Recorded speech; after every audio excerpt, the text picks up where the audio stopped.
لیکن ایک افسوسناک پہلو ہے، ایک غلط طرز فکر ہے جو ہمارے معاشرے میں ہمارے درمیان پایا جاتا ہے۔ لوگ یہ سمجھتے ہیں کہ قرآن کریم صرف پڑھنے کی کتاب ہے، صرف تلاوت کی کتاب ہے، سمجھنے کی کتاب نہیں، اور اگر یہ سمجھنے کی کتاب ہے تو صرف علماء کے لیے مخصوص ہے، علماء ہی سمجھیں گے، یہ عامت الناس کے لیے، عوام کے لیے سمجھنے کی چیز نہیں۔ یہ ایسی غلط فہمی ہے کہ اگر اس پہ رویا جائے، ماتم کیا جائے تو بھی کم ہے۔ دیکھیے، آپ قرآن پہ غور کریں گے، قرآن کی آیات پہ غور کریں گے تو قرآن نے جگہ جگہ اسے ہدایت سے تعبیر کیا۔ یہ گائیڈ بک ہے، یہ ہدایت ہے۔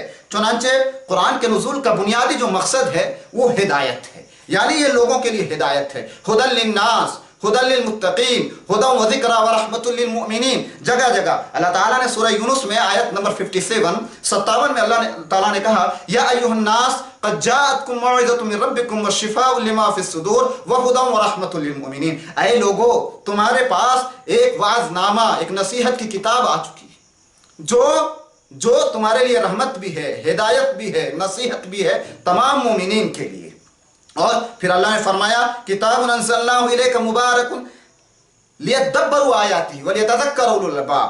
یہ کتاب ہے، بابرکت ہے، مبارک ہے، تاکہ لوگ اس کی آیات پہ غور کریں۔ اور اللہ تعالیٰ نے منافق کے تعلق سے کہا، افلا یتدبرون القرآن ام علی قلوب اقفالها، کیا وہ قرآن کی آیتوں پہ غور نہیں کرتے یا ان کے دلوں میں تالے پڑے ہوئے ہیں؟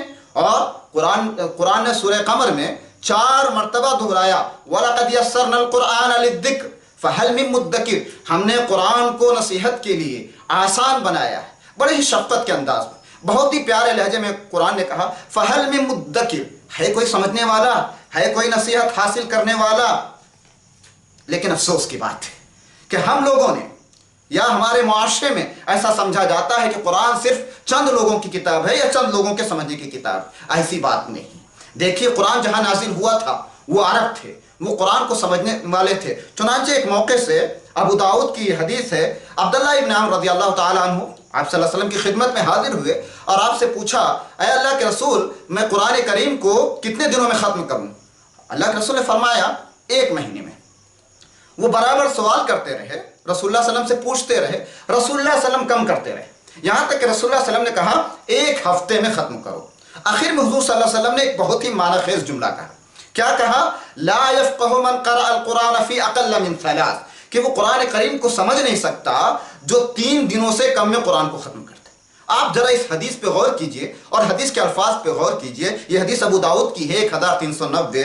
اس میں کیا کہا گیا کہ لا يفقه من قرأ القرآن في اقل من 3، جو قرآن کریم کو 3 دنوں سے کم ختم کرے وہ قرآن کو سمجھ نہیں سکتا۔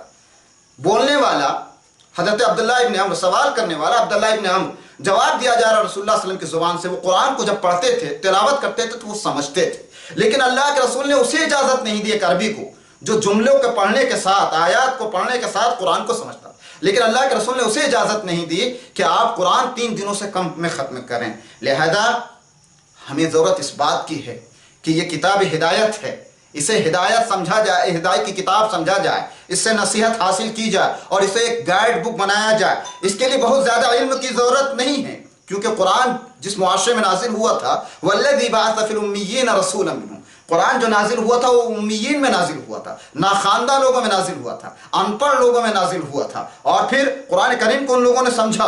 اسی لیے آج ہم دیکھتے ہیں کہ قرآن کے ترجمے مختلف زبانوں میں، تقریباً میری معلومات کی حد تک 100 سے زائد زبانوں میں کیے گئے۔ یہ کیوں؟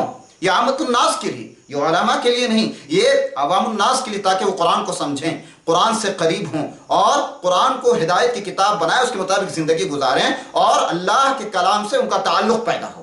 لہذا میری یہ آخری ایک نصیحت ہے کہ ہم سب قرآن سے اپنا تعلق پیدا کریں، قرآن کو کتاب ہدایت بنائیں اور قرآن کو زیادہ سے زیادہ سمجھنے کی کوشش کریں۔ اس کے لیے ہم جو کر سکتے ہیں وہ یہ کہ ہم اپنی عمر کے جس پڑاؤ پہ ہوں، ہماری جو بھی عمر ہو، ہم قرآن کو سمجھنے کی حتی الامکان کوشش کریں۔ ایک دوسرا کام اپنے بچوں کے تعلق سے یہ کریں کہ اپنے بچوں کو کم از کم آخری پارے کا قرآن کا حافظ بنائیں، قرآن کی تلاوت صحیح طریقے پہ سکھائیں اور قرآن فہمی کے لیے ان کے اندر شعور پیدا کریں اور کچھ ایسا ماحول کریٹ کریں، ایسا ماحول بنائیں کہ وہ قرآن کو سمجھ سکیں۔ اللہ تعالیٰ اس مختصر سی گفتگو میں ہمیں زیادہ سے زیادہ سمجھ عطا فرمائے اور ہمیں اس کی توفیق عطا فرمائے کہ ہم اپنے ماحول کو قرآن والا ماحول بنائیں، قرآن کو سمجھنے والا ماحول بنائیں، اور ہمارے بچوں میں، ہمارے گھروں میں قرآن فہمی کی ایک عام فضا تیار ہو جائے۔ والسلام علیکم ورحمۃ اللہ وبرکاتہ۔